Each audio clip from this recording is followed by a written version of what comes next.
Welcome to Mindfully Augmented, where we talk about living with intention in a world that is shaped by technology. I'm A. And I'm B. This episode is brought to you by the Hierarchy of Needs app available in the App Store. Today, we're going to talk about a little piece of news that has recently happened. This last Friday, Tesla did a first. They delivered a self-driving car to the person who purchased the vehicle. So a car that came straight out of the factory, drove itself 30 minutes with no one else in the car over a highway at speeds of 75 miles an hour all the way through local streets to park itself directly in front of the house of the person who purchased the car. And there they were met by the team and the owner at the rendezvous at the location. Yes. So just hearing that general premise, I'd love to get your thoughts of like, what does that emotionally evoke in you, hearing that a car came out of a factory and drove itself 30 minutes to the person who purchased it? Well, first and foremost, that is insane.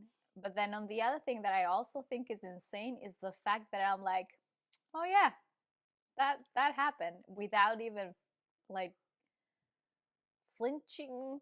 Yeah, it's like kind of like, yeah, it's like, oh yeah, okay, of course, this is the times that we live in. Where if we would have talked about it maybe 15, 20 years about it, we would have freaked out. We would have realized the level of disruption that this is going to bring in different industries. And we're here like nothing happened. Yeah. That to me, that's the intriguing part. Why do I feel so relaxed about it? Part of that to me is just information overload, really. It's just that we're so used to hearing on a daily basis now that some new thing is possible or has happened that we previously thought impossible. Yeah. And that's actually kind of why I wanted to talk about this event today for this podcast, because I feel like it's no longer about being able to talk about these things in just a positive light, the way I feel like back in the day when technology was released, like the iPhone was released, a lot of like the conversation was just about the wow, like this is happening. But here at Mindfully Augmented, I feel like we tend to try to take a balanced perspective, that it's not all good, it's not all bad. There are areas around this that we need to consider so we can maintain awareness of what's happening, so we can see how this is going to change who we are and how we are and how we exist and live. But I think also it speaks to, just jumping back to what you said, how we've been training ourselves to ingest more information faster and adapt to that. So the fact that this is happening and we are like, okay, this is happening, and we're jumping on board as part of our reality, where cars self-deliver themselves. I think also speaks of how we are evolving, and our brain and our cognitive patterns are becoming faster. Yes. Yeah. As more information, as the speed of information increases, the people who can adapt in a way that it doesn't weigh them down as much, I think they tend to just process that information Obviously, faster. I'm not speaking for everyone, because there are people who still see, Teslas parking themselves or getting out of the parking lot, and they're still like, you see their mouth open. Like the other day. Where we had this person who actually stopped us while we were in the highway, just to ask, did your car move to where you were without? Yeah, did your car just pick you up? Yeah, like, it had to stop us in the middle of the street just to say, did your car just pick you up? Yeah. Like, did I just see that? And it was like, yes, but the light is no longer red, so we need to go. Sorry, like we'll see you later. So But I yeah, don't speak for everyone, and I understand absolutely. how for a lot of people, given the climate of the everything going on, that this is just a minor detail in their reality in the day-to-day lives, and they don't necessarily have interest in purchasing a Tesla or staying up to date with what Tesla is doing. And rightfully so, because there are so many reasons why somebody would take issue with supporting Tesla, considering who runs it, considering a lot of what the environment around Yeah. Tesla has been. It's rightfully deserved the controversy that it kind of drops into our cultural ecosystem, right? Like it's not something that's straightforward. And again, this is the issue that I really like to kind of dive into a little. I'd like to dive into a little bit, because really, what is surrounding this context of us not just having a car deliver itself, but like what are the conversations that we should be having? Because what I've noticed is that there's constantly um, two conversations that dominate when news from Tesla comes out, or news from any of Elon Musk's companies come out. It's it's something that automatically jumps to either these are lies, or this is no big deal for X reason, or oh yeah, sure, that happened, but what about X, Y, and Z? Yeah. And then you have people on the other side who are just like, they'll just shout from the rooftops for anything Tesla does or anything Elon does without any scrutiny whatsoever. And so you have these extremes where it's like all in or all against. Yeah. And I rarely What's see the in anybody, between? yeah, I rarely see anyone really try to talk about or hold the balance of Yeah. what's actually happening, and wanting to give voice to that. Yeah. So I think in the spirit of that, I kind of wanted to talk about like what really did happen. And what really did happen is they did stick a camera in a car, and they have the entire 30-minute video of this thing leaving the factory and driving. That you can watch the video in full speed, or you can have it in like a double time or something like Oh, that, okay. and you can actually watch it sped up. Did you? I watched the sped up version. I didn't watch the entire thing, but you can actually see that, yeah, it went through. It drove down the highway past vehicles, Yeah. like overturned, like all the things that it would do to get, like any driver would do. It does. And this also has come on the heels of, some would call a very successful self-driving car launch, and others would say not so successful, because the cars did what they were supposed to do with their early launch, but then they also had people in the passenger seat there for like a just in case. So while the cars were driving I themselves, didn't know that they had people on the passenger. yeah, they had an employee in the passenger with their thumb on the open door button, which is kind of, the way that it seems, it was like a kill switch, if they opened the door, when if something happened, it would The car change would it would stop. change the behavior of the car somehow. But did the passenger had access? Like you don't have access to pedals or No, anything. no, no. That's the That only. could have been a suicide mission. Yeah, yeah. It's like, so it was only. It's only Man. the kill. It's only the kill switch. And so yeah, you do have this conversation of like, so are these cars capable enough to do this themselves, or not? Or it was a lucky delivery. Yeah, was it a lucky delivery? And the reality is, we're probably somewhere in that gray zone where like things aren't perfect, but we've come from a time where the expectation of a company was to like achieve something perfect before ever implementing anything. But we're also in a time period, and this is the kind of the nuance of that But conversation that it's I don't more really than a hear. car. It is more than the car. Like, you're introducing a new system of driving that also is speaking to the larger problem that we've been dealing with the amount of deaths in how we drive in vehicles now. The amount of vehicle deaths that happen, we're not accepting perfect for our system right now. So when we aren't talking about the overall numbers, and is this system ultimately better and safer than what we have existing, then we're doing a disservice to the overall conversation. No, I agree. I think it stems from a behavioral perspective where you feel safer if you have the illusion that you're in control. Yeah, I think you're absolutely right. This illusion of control is very important in so many aspects. Yeah. Even when you're in a plane, like somehow that you would Right? be able to do something Exactly. will make you feel a lot better. I know it makes me feel a lot better. Yeah. So that I think that definitely plays into it. But the reality is the problems that we are trying to solve, they're affecting lives on a daily basis. People are losing their lives. Multiple people lose their lives a day in America because of the way that our automotive system works and runs, and that we as And humans, who is behind the wheel? yeah, And the responsibility.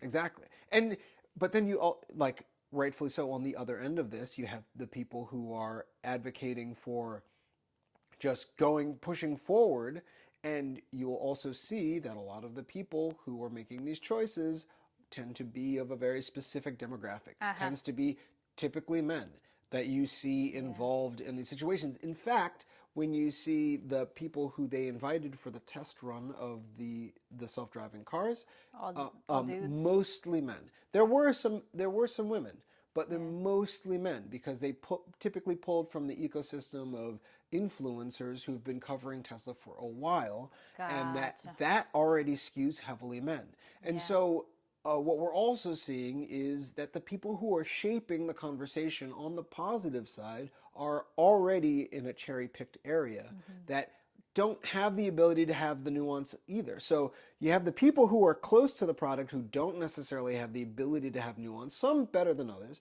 And then you have the people who have less hands-on that are hyper critical with less information. So we're having this like weird storm of, it depends on what's your proximity, how close you are to the people who are really in, or how close you are to the people who are really against. That's really going to shape your view, and that ultimately it shapes this ecosystem where we have just these warring ideologies, or these just warring sides. They don't really necessarily care about the facts as much as they care about, well, this is what I've heard is the thing that is true. This is what I've seen for myself, and there is no real nuance here. So I'm just going to go with my instinct. And I'm really curious, like, this scenario aside, how do you feel like we could do better in these situations? Like, what are some actual things culturally that we could do to kind of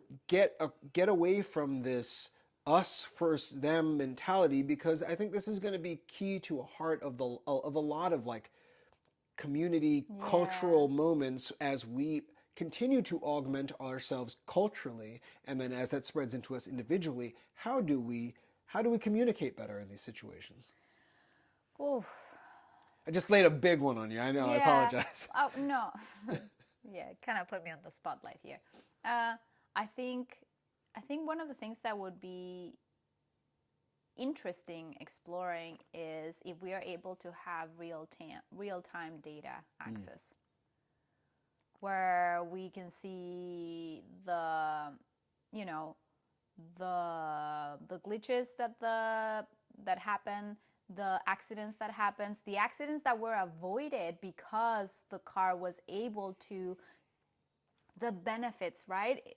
Data wise, seeing the benefits were like, oh, if this person would have not have a self-driving car, or would have not had this specific car, this would have happened. We were able to avoid it. And you're just going back down to the math. I think sometimes having access to being able to have extra information visually, real-time data, will be very beneficial. I absolutely agree. Being able to see with some transparency. Exactly. With transparency, I think that's what we need to gain back. I feel like in America, I don't speak for everyone. I speak for my experience, but I feel like there's always this layer of like, they're not telling me the whole story, or they're trying to label things, so I believe that this thing does one thing, but in the back end it doesn't necessarily do because people rush to market, people over promise, under deliver, and then we feel like our trust is broken.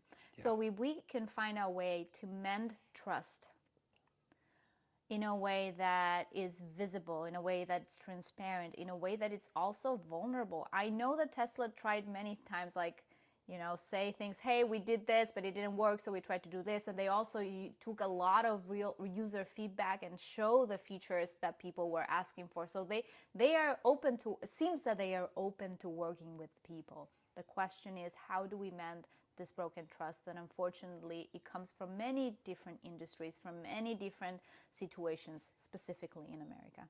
Yeah, and mending trust is going to be difficult because what shapes the conversations around these, there are so many things that influence that conversation, right? And with AI adding that layer, yeah, the people who need to make everyone has their own agenda in a capitalist system, right? If we're trying to beat each other for capital, or for market share of an industry, then everybody is basically using whatever means they have available. And one of those means is shaping the narrative in a way that benefits you more than it benefits the other person.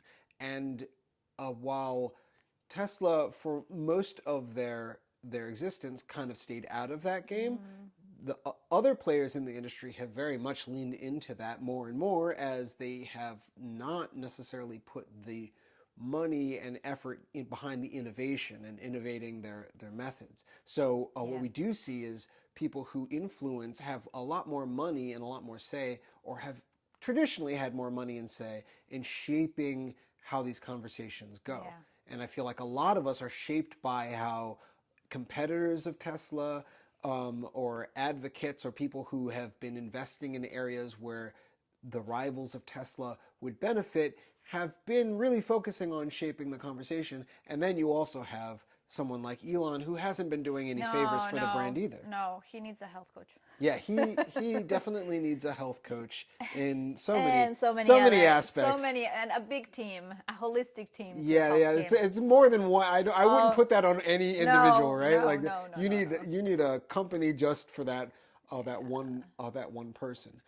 But when it comes to this conversation, how we're going to shape and seeing that transparency of the data, I think what we've typically had is a third party, which used to be the media, where it was the media that we would rely on to be the third party that did the investigating and really dive into this information, so it could kind of help parse through these harder things to understand, to kind of digest the information for us so we could have it easier.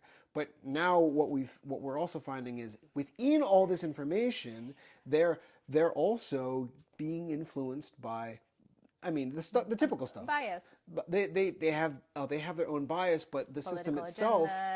Economical agenda. Yeah, exactly. Economics. Their money. The money really dictates whether they can do a job or not. Before you even talk about the bias, can they even survive by doing what we are asking them to do? And more the answer has been no. More and more, it's more and more difficult for them to survive as a journalist, as a third party, and provide unbiased responses to. So then we have this, like once you keep going back further and further, you see it's like as you follow the money, you recognize that the money and how the systems that give us the money, get us the money, have so much influence on what we think, how we think, why we say what we say, like what we typically believe or say that we believe. And it's really hard to separate those things.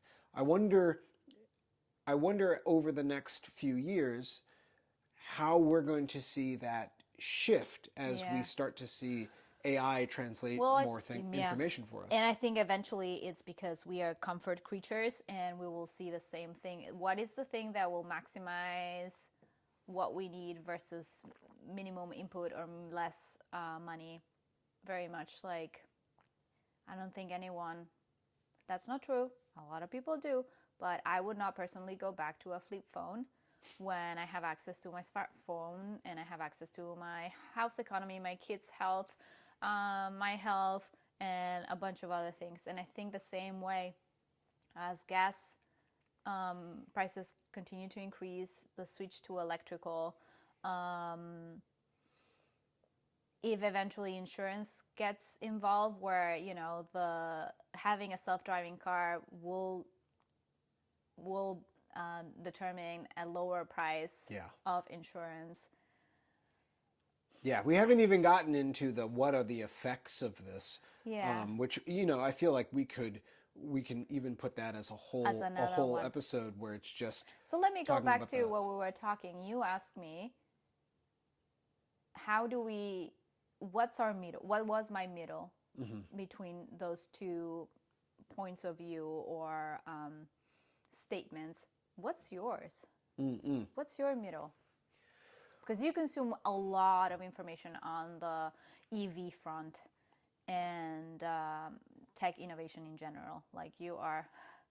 Yeah. So when the middle of this, like what is the middle ground? How should we be talking about this? How should we kind of Yeah. confront this information? I think what I kind of alluded to before is we should really think about like what are we replacing? One, like what are we trying to replace, and are we What do you mean? so the reason for automated cars is Yeah. because humans ultimately, as much as we like to be independent, we are causing a lot of harm by the systems that we are using to We're not as transportate efficient. ourselves. We're not as efficient. So what are we replacing? Ultimately, we're taking more humans off the roads, Yeah. and we're putting systems that we can prove, or at least we hope to prove, are better and more efficient and safer than human drivers. Yeah. This is no different than uh, how we replaced operators in elevators. Before, it was just a no-brainer that there was an operator within the elevator, and now it's a no-brainer that no humans in the elevators are just absolutely safer. It's not that its elevators are without their mishaps, but if you compare how many we need and how bad or how inefficient, not bad, but how inefficient or sometimes ineffective a human operator was, you can see that overall we've actually made Yeah. a safer system of getting in an elevator by automating it. That speaks that we adapt. We do ultimately We do. adapt, We will but with this too. so that is one area. It's like, so I do think we need to focus on like what are we replacing and why, and if that's a valid thing to replace. Okay. We need to talk about that and we need to see how we're measuring up to that. And if that is a valid thing to replace, like what is the cost of not replacing that? What is the cost that we are going to continue to experience if we don't make effort toward that? So then we can start to frame like where we're at, where we're going if we continue on this path, and then what's the cost of continuing if we continue down this path. I think the issue currently of the cost of going down this path is the pains. Like ultimately, we do have this trolley problem that we're up against. Like we know that people are going to die, or we know a few amount of people are going to die if we continue on. Well, explain the trolley problem, because that Okay, just so in case, you know, yeah, so the trolley. Thank because you it's for an that. it's Yeah, it's yeah. an oldie. So the trolley problem is this basically. There's a trolley on the tracks, and if left alone, there are four people ahead of it. And if it continues, it's going to run over these four people and kill them. But then you just happen to be at a switch. And if you pull this switch, you can save those four people. However, there's a single person on the other track that will die. And so at this point, like this mental exercise is: do you make the effort knowing that your action will kill the other person, or do you, not knowing who is who, do you just weigh the value of life and say, well, one human soul is worth the cost of Of four. of four. It's worth the cost of saving four humans. Whereas if you don't do anything, technically your inaction Still kills. It still kills people, but Indirectly. Exactly. It's a lot less direct. It's And less on the... so that's kind of what we're kind of up against right now is we're tapping into this trolley problem, but now there's this other layer. Now there's this other layer because this singular company is so far ahead in certain aspects of how if they solve this problem, it will make them a company that cannot necessarily be competed against within the market because of how they approach this technology, that it will really kind of allow them to, for a little while, monopolize the scale of automated driving systems, which is this other thing. And are their cars perfect? No, absolutely not. I mean, I think we've been able to have a front row seat to how it's improved over the last 4 years. Big time. But it still doesn't have my full trust. Yeah, it doesn't have our full trust. Absolutely. And even though these other cars are better, and we've seen how they're better, they still don't have our full trust, and they will never be 100%. Yeah. Just same way that like automated elevators they're not 100%. No. It's just that we're making a choice. Are we going to kill less people? And then are we okay with this idea that now that we're killing less people, the fact that these systems are going to do, like now we're shifting who happens, because we're just kind of, who happens to get killed, because we're shifting what's the operation and even though less people are going to be killed, different people are going to be killed than would have been killed had we left the system alone. So there are these other elements that like kind of are surrounding this. It's like a trolley problem times, I don't know, times 10 to some extent. There's so many other factors that we need to think about. So it's not necessarily an easy answer to that question. It's really the problem with diving into some of the nuance, and I am arguing that this is only some of it, that it really takes processing more information, which brings us back to our initial conversation of just like there's more information to process, and most people are ready to. We're already 27 minutes into this. Like Oh, wow. I can only imagine how many people have already like I can't process all this information, right? Yeah. And so this is the balance. We have more to process, but it takes more of our life, more of our time, more of our energy. How do we do this safely? And I think really what it comes down to is bigger, healthier communities that help you parse part of this information, where you find people who you can trust with elements of it, and that like you can collectively bring this stuff together. That's at least the direction that I think we should probably start to aim for. I don't disagree. And this episode was brought to you by the Hierarchy of Needs app, available on the App Store. Any final words? Okay. No, not really. Besides that, I'm glad that we're bringing these conversations. I think it's important for the health of our community, our health, our kids, and even us. Like these are questions that we should be actively asking ourselves, because they're literally shaping our future, and we still have a few years left if we're lucky, and we will be participant of that future.